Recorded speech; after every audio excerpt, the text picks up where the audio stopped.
सुना था तुम परम ज्ञानी हो बुद्ध। जान के आश्चर्य हुआ कि कांटा तुम्हें भी चुभता है। अब तो गली गली ये बात ना उठेगी कि तुम तो कोई पहुंचे हुए महात्मा हो। ये कांटे हमने बिछाए हैं। इस गांव में तुम्हारा स्वागत नहीं। हर दिन अनाज भिक्षा में मांग कर ले जाते हैं। चलो चलो दूसरे गांव का रास्ता लो।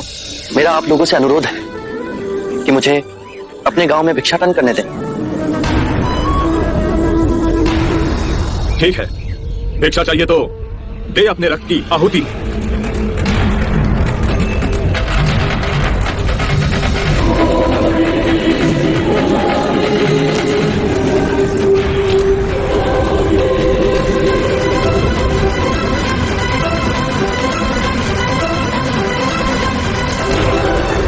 सुमित, रास्ता बुहारा तो इस गांव से तेरा दाना पानी उड़ जाएगा।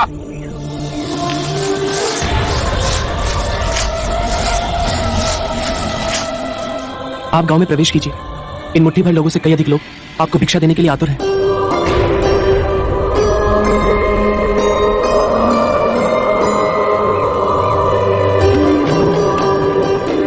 आप मुझे ना छोड़ो। हाँ? नहीं तो मेरी छाया भी पड़ी, आप दूषित हो जाएंगे। क्यों दूषित हो जाऊंगा मैं? तुम भी हम सभी की तरह मनुष्य ही हो, और एक मनुष्य का स्पर्श दूसरे मनुष्य को कैसे दूषित कर सकता है? केवल लालच, घृणा, मोह, तृष्णा हम ही मनुष्य को दूषित करते हैं। और तुम जैसा मनुष्य जिसमें इतना प्यार भरा हो, वो केवल दूसरों को सुख ही दे सकता है, दुख नहीं। कैसे महात्मा हो तुम? तुम्हें तो जाति वर्ण का ज्ञान भी नहीं है। चोला पहने कोई सन्यासी नहीं होता। अरे पाखंडी हो तुम, पाखंडी। जो मानव से उसकी मानवता को छीनता है, पाखंडी वो होता है। यदि मुझे पाखंडी कहे आप सभी को संतोष मिलता है तो ये उचित है, परंतु इस मनुष्य में भी हमारी तरह प्राण बसे। इसे नीचा कहे, इसका तिरस्कार करना सबसे बड़ा पाखंड है। यदि जानते नहीं हो तो मैं बता दूं, ये धर्मशास्त्र है। पाखंड कैसे हुआ? जिस मिट्टी से सारी मानवता का सृजन हुआ, उसी से इसका भी हुआ। मानव और मानव में भेद कर आप सृजनकर्ता पर कीचड़ उछाल रहे हैं। यदि हम आकाश में कीचड़ उछालेंगे तो आकाश तो ऊंचा ही रहेगा, परंतु कीचड़ वापस हमारे ऊपर ही गिरेगा। आकाश ने तो भेद नहीं किया, वो हम सभी को एक पिता समान ढके हुए है। ये धरती धान उपजती है, इसने हमारे साथ भेदभाव नहीं किया। ये हवा हम सभी के लिए समान बहती है।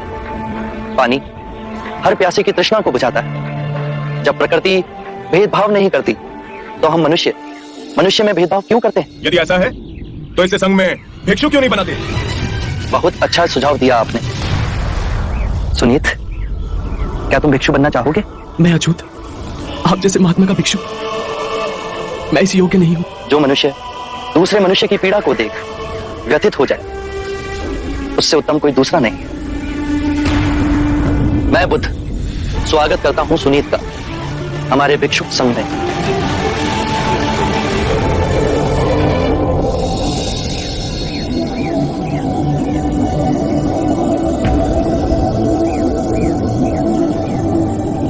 सारा जीवन किसी ने दया के दो शब्द ना कहे मुझसे, और आज इतनी करुणा बरसी है।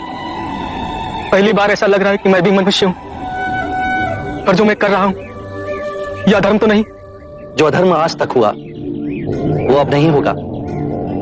हर मनुष्य में चेतना का द्वार है, बस उसे ही अपनी संभावना को पाना है, अपनी गरिमा पे पुनः लौटना है। मेरा मार्ग प्रेम का है, वहां सबका सत्कार है। गंगा, यमुना, ऐरावती, सरयू, माही, ये सब नदियां हैं, और ये सब अंत में वह सागर में मिल जाती हैं। वहां उनका ना भेद होता है, ना ही नाम।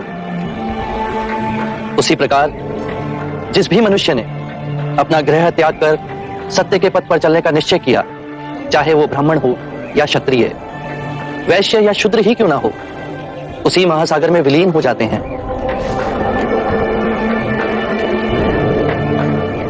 हर मनुष्य के अश्रुओं में नमक होता है, उसके लहू का रंग लाल होता है। ये भेद मनुष्य ने मनुष्य को उत्प्रेरित करने के लिए बनाए।